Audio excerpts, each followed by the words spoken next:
It was almost a surreal feeling. That's how the Dungy family is describing life without the building, which has been part of their family and the New Hampton community for generations. Through this legislation that the family of Caden Halverson, along with U.S. Representative Bruce Braley, hope to take the message of school bus safety and share that message with the country. The TV shows like these, students say they get to embrace their inner geek when it comes to careers in science, technology, engineering, and math. KIMT News 3's Levi Ismail he's been following these cases very closely, joins us now in the studio. Levi. Matt and Sarah, until you get a chance to hear the stories of racial profiling from people in our area, you might not think that it actually exists here in our day and age in 2014. But I got a chance to speak to a few people today and ask them whether their perceptions of law enforcement has changed following two very controversial cases. For years, the Mason City Cultural Event has helped others to hear, see, and even taste the many different cultures that represent North Iowa. Well, now, Sheriff Pels also reminds us that no trip is worth you getting into an accident for. So if the road conditions continue to be as bad as they have been, then chances are your trip can wait. I'm right here on the corner of Highway 105 and Pheasant Avenue, and behind me, probably about a mile away, you can kind of vaguely see where firefighters and emergency crews are working on the fire. Thinking safe now can help set the trend for the rest of the year. And for drivers, it's a simple reminder to share the roads. Once you do it, and you do it for a very little time, it stays with you and you want to keep doing it. It's that time of year, and if you haven't heard the rumbling of a Harley twin engine anywhere in your neighborhood yet, it's only a matter of time. Mike Gear is a driving instructor with Drive Pro, but as a motorcyclist, he also knows the importance of sharing the road. The biggest thing is always share the road with motorcycles, and that's a good slogan, although I prefer share the road with each other, because sometimes it's a give or take. Spring can be a deadly time for motorcyclists as they battle for space with aggressive drivers, but also potholes and sand turning streets into potential hazards, something Rob Dieterman of Mason City Motorsports knows all too well about. Guys are anxious, and I don't blame them. It's been a long, cold winter, and you know, I find myself wanting to get out there too, but it's best to wait till we get most of the snow gone and get one good rainfall to just get everything cleaned off the roads, just to prevent any accidents from happening. It's just like anything you haven't done for a while, 6-7 months in the winter. It takes a while to get back in the rhythm. It's just like shooting a basketball or whatever. It takes a while to get back in the rhythm of you're doing a lot of things. You have front wheel brakes, back wheel brake. In Iowa, motorcycle fatalities continue to remain low in the spring, but as motorists get reacclimated to the road, those figures are always at risk. Be, you know, very careful of what's around you too, because a lot of the motorists now are not used to seeing motorcycles, they're not looking for them, so you need to be on your toes at all times. Refreshing, we haven't had justice, but there's a bigger picture. John Snyder Sr. is breaking nearly 20 years of silence, and since Monday's not guilty verdict of Michael Cisneros, Snyder says he's simply taking it all in. I was expecting guilty, you know, and congratulations to the prosecution and to Stearns and Callaway for, you know, getting the right, you know, asking the right questions, doing the right. That's what my expectation was. You can't change the verdict, what it is, right? Since being subpoenaed to take the stand, Snyder Sr. was not made aware of any evidence other than a DNA match. He says, with what he knows now, we're far from finding all the answers in Little John's death. It was up to the jury, and they got fooled, obviously, in my opinion. They got fooled by smoke and mirrors, by diversion from the person who was there for a reason. Evidence.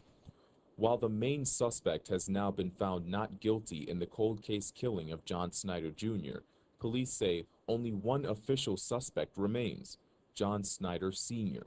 But he says what the public thinks of him is not his main concern. I could care less what people think about me. I really do. Now, this guy, he's got to look at his family every day, and they're going to look at him and say, did you? Did you? You know, it's a lot of evidence against you. I can look at my family and know I didn't have anything to do with it. The set is in amazing shape for being 115 years old. For Dennis Campbell of Doherty, His fondest memories of Christmas are of this now more than century-old nativity scene taking center stage. To walk in and see this set all like this, it's very warming in your heart. In 1899, a local priest challenged the community to raise enough money to purchase the statues, and they did. So all the little boys and girls went out and collected pennies and nickels, and every Sunday they would bring the money in. It's a story of community that could headline any holiday sermon. Unfortunately, after nearly 150 years, this church is no longer in service. We're basically closed, and it's more or less a community center, and we're trying to form it into a museum. 2 years ago, St. Patrick's Church closed their doors, but once again, with a little help of the Doherty community, this tradition can continue for another century. If we go to Mason City or other towns, we'll run into people and they'll say, "Oh, are you putting up your nativity scene this year? We would really like to come down and see it." Their eyes get big and they look at the little figurines. It's beautiful. In Doherty, Levi Ismail, KIMT News 3. All precautions to save the safety, the health of the residents of town. Like much of North Iowa and southern Minnesota, residents of Northwood were preparing for the worst when it came to a blizzard, but chances are they did not have this in mind. Authorities responded to the scene of this chemical fire to find pesticides and other fertilizer materials in what they call the hot zone. Unfortunately, the wind did not help their fight. When I arrived, it was going pretty much straight up. Then it went to the south, and now it's worked around so that it's going towards town. Residents were asked to evacuate not only the immediate area, but the entire town. Folks at this assisted living facility rushed to get patients into buses so they could be transported to the nearby town of Kensett. Taking all the medical records, we're taking food, we're taking medications, taking everything we'll need in case we have to stay a while. Now we've kind of backed people off. We went on the defensive mode after finding out all the materials. We knew there was a lot of materials in there, but now we're using our aerial monitor off our top of our truck, throwing water on it, and we're going to try doing some other suppression methods with using snow. After hours of battling not only the fire, smoke, and snowy conditions, firefighters were able to put out the flames and run air checks to verify the town was clean of pollutants. Residents are now making their way back into town, but officials say it's a slow process. Is he? My head was buried in her shoulder and I was shaking and I didn't see anything.